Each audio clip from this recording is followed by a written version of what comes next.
Et en réalité, on a fait croire au monde que l'universel concret et l'universel idéologique étaient le même monde, parce que c'est sorti du même monde. Mais en réalité, l'universel concret est un vrai universel, c'est-à-dire que tout le monde est obligé de l'admettre s'il veut se sortir les doigts du cul et se sortir du tiers-monde. Hein. C'est-à-dire que vous pouvez être ce que vous voulez, musulman, animiste, etc. Si vous niez l'universel concret, vous restez dans votre merde tiers-mondisée. Hein, vous décollez pas. C'est ce que d'ailleurs, maladroitement, on disait que l'Afrique n'était pas rentrée dans l'histoire. C'était cette idée-là. Parce qu'en fait, l'histoire, c'est celle-là. Mais par contre, de vous dire que ça légitime les droits de l'homme, qui en fait sont les droits du bourgeois blanc, c'est une arnaque. Parce que, et en fait, cette arnaque, elle a été identifiée par la gauche américaine, par l'intersectionnalité. Quand ils ont commencé à penser à la triple détermination, la race, le sexe et la classe.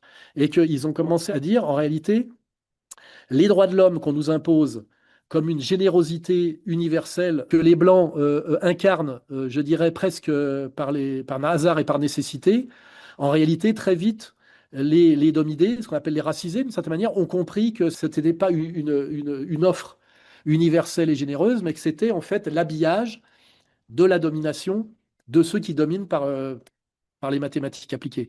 Et à un moment donné, il y a eu cette colère de la gauche, d'ailleurs, surtout la gauche américaine, qui a dit l'universel concret, c'est vrai, ça existe, mais l'universel idéologique qui s'appelle les droits de l'homme, c'est une idéologie dominante, blanche, qui se déguise en générosité et en objectivité, hein, c'est-à-dire en universel.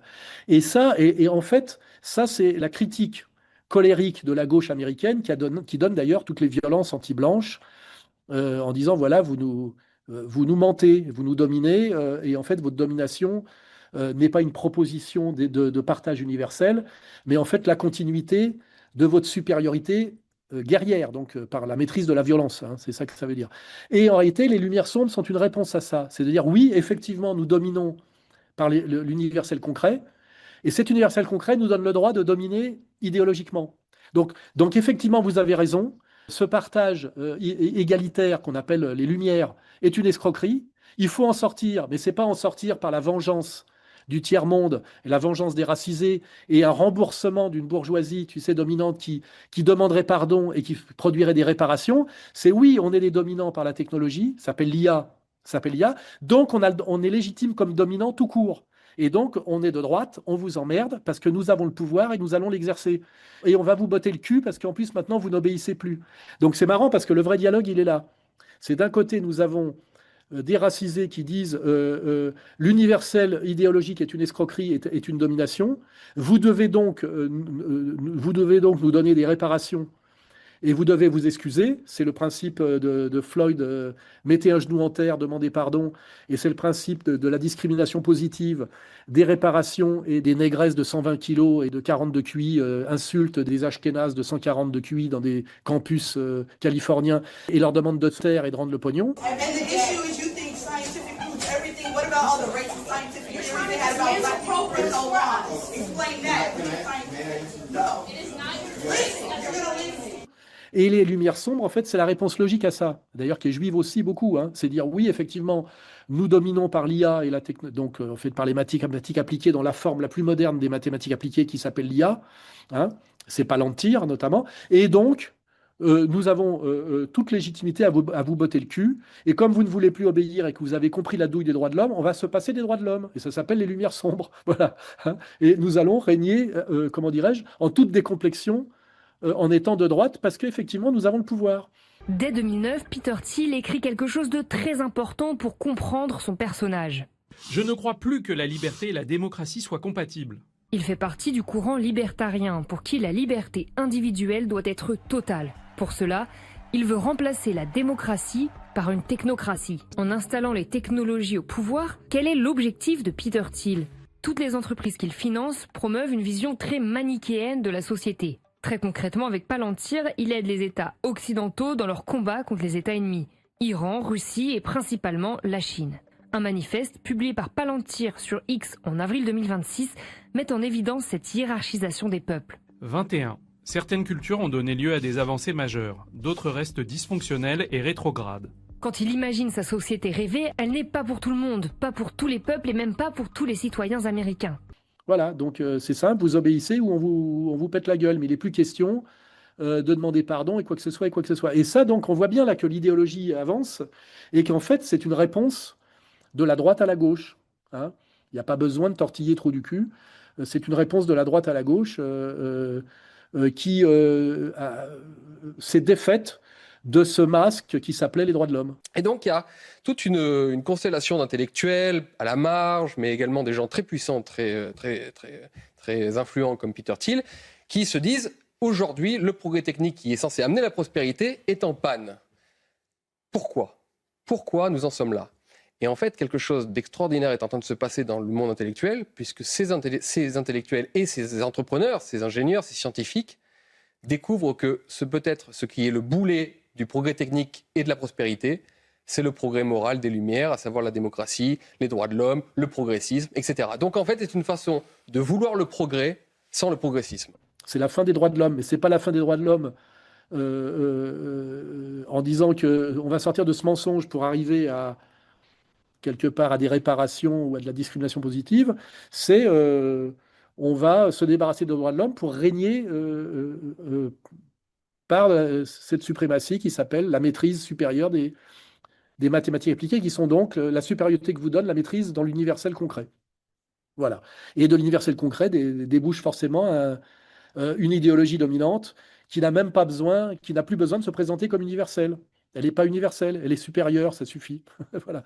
Et ça, à mon avis, là, on a le vrai débat, à la fois sur la gauche, pilotée d'ailleurs par l'Amérique, et la droite pilotée par l'Amérique, c'est-à-dire ce dialogue, cette réponse des Lumières sombres, très d'ailleurs anglo-saxonne juive, c'est-à-dire des gens qui de toute façon ont toujours été très inégalitaires, contrairement à la France, aux pays latins, etc. C'est pour ça que nous, on est un peu coincés dans ce truc-là. Et c'est une réponse effectivement de la bourgeoisie anglo-saxonne au sommet de l'IA, c'est-à-dire Palantir, Musk d'ailleurs, qui va être pris là-dedans forcément, en fait à cette gauche racisée qui a compris la douille des droits de l'homme et qui, elle, demande effectivement à être remboursée. Et on dit non, non, on va maintenir notre domination, mais on va simplement enlever le masque des lumières, et ça sera donc effectivement les lumières sombres. Elles vont être sombres pour vous. Voilà, et là, je crois qu'on a vraiment fait une mise à plat grâce au génial Soral, qui fait ça tranquillement en pensant à autre chose, sur effectivement pourquoi les lumières sombres sont aussi importantes aujourd'hui, même si c'est un peu confus, mais c'est ça le fond, hein, c'est ça le fond. Et pourquoi Rushdie s'y intéresse autant? Parce que ça permet de redevenir d'extrême droite sans passer par Nietzsche. Parce que vous voyez que même quand vous passez par Nietzsche, vous avez le vernis philosophique, mais effectivement, Nietzsche, ça amène quand même au nazisme, puisque c'est la lecture de droite de Nietzsche. Donc en fait, aujourd'hui, si vous voulez être d'extrême droite, sans risquer effectivement les casseroles du passé, vous devez vous appuyer sur le libertarisme américain et l'IA. C'est tout. Et les Lumières sombres, c'est ça, hein. C'est des libertariens qui maîtrisent l'IA. Si vous regardez bien, historiquement, c'est ça.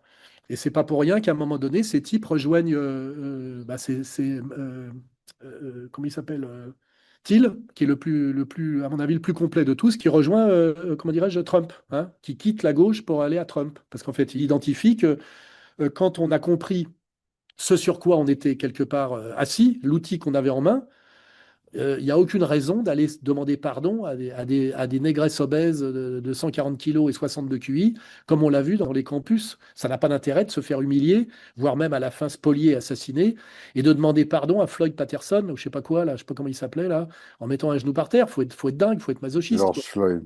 George Floyd, ouais, George Floyd. Voilà, c'est comme quoi il y a vraiment, je dirais, la nature horreur du vide, et il y a une dynamique intrinsèque de l'idéologie. L'idéologie s'autoproduit par de la dialectique, question-réponse. Et on est, je vous dis, la réponse à l'intersectionnalité qui a produit le woke et le cancel, c'est les lumières sombres. C'est une réponse. Elle était fatale, elle devait arriver. Et c'est pour ça qu'à un moment donné, je veux dire, une certaine bourgeoisie dominante américaine s'est dit, tiens, il y a 4 gugus, dont 2 assez marginaux, qui produisent des théories. On va se servir de ces théories parce qu'effectivement, elles nous permettent à nouveau d'avancer. C'est-à-dire de prolonger notre domination, de la légitimer, sans justement, je vous le dis, se retrouver coincé par de la vieille droite réac, liée à l'histoire de l'Europe et à l'histoire effectivement du fascisme européen. Ça, c'est vraiment le truc très intéressant. Libertarisme, IA. Libertarisme, IA, vous pouvez être fasciste moderne sans avoir aucun lien avec le fascisme et répondre sans complexe effectivement à la gauche cancel woke intersectionnelle. Voilà. Et donc, oui, du coup, ça me permet d'aborder la question des lumières sombres. Tiens. En réalité, aujourd'hui, on nous vend les lumières sombres, comme le fait Rushdie, qui est assez malin, parce que Rushdie, en réalité, qui est un type d'extrême droite, et qui rêve de revenir à une politique d'extrême droite, a compris que le vrai problème quand tu es d'extrême droite, c'est que tu es relié à toute l'histoire du fascisme et du nazisme. Et donc, tu es marqué par une histoire honteuse qui fait que tu es disqualifié, parce qu'effectivement, immédiatement, tu as Mussolini, Hitler, etc. Le gros intérêt des Lumières sombres, c'est que tu peux être d'extrême droite sans aucune connexion avec le passé fasciste.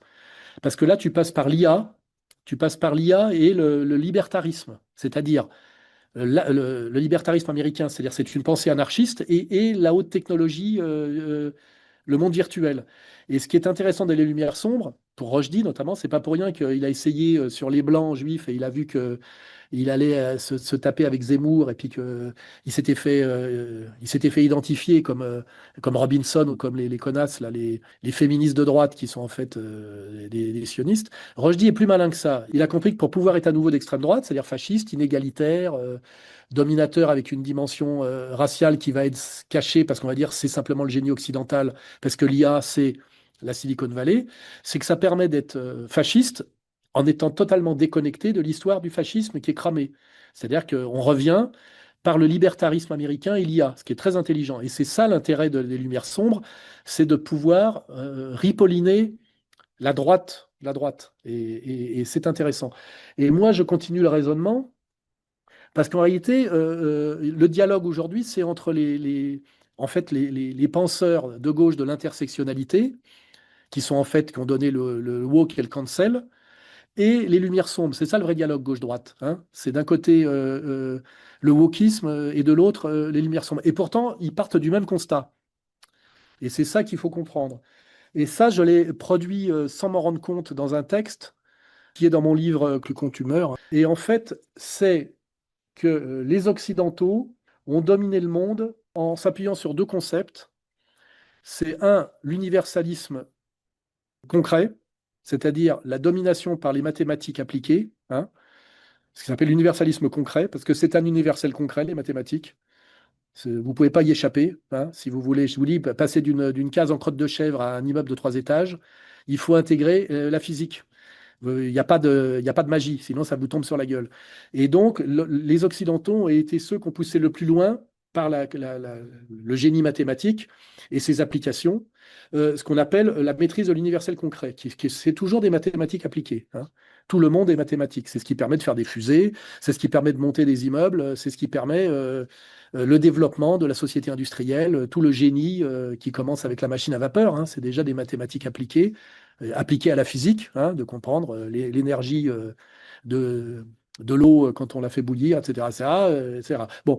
Et l'ambiguïté de ce monde bourgeois, c'est qu'on a accolé à cet universel concret un universel idéologique qui s'appelle les droits de l'homme, en vous disant, en gros, c'est la même chose. Or, l'universel concret est un vrai universel, alors que l'universel idéologique, c'est pas un universel, c'est en fait l'idéologie dominante de l'Occident, qui en fait l'impose. Pourquoi? Parce qu'il a la suprématie par l'universel concret, c'est-à-dire la puissance militaire. Parce que l'universel concret, ça vous donne quoi? La suprématie militaire. C'est-à-dire que pendant que les autres, ils ont des saguets, vous avez des fusils, et puis pendant que les autres, ils ont des canons, bah vous avez la bombe atomique à la fin. Hein, ça donne ça. Voilà. Les amis, nous sommes parvenus au thème de cette vidéo. J'espère qu'elle vous a plu. Si c'était le cas, n'hésitez pas à liker cette vidéo, à la partager, abonnez-vous à ma chaîne et activez la cloche de notification pour ne manquer aucune de mes prochaines publications.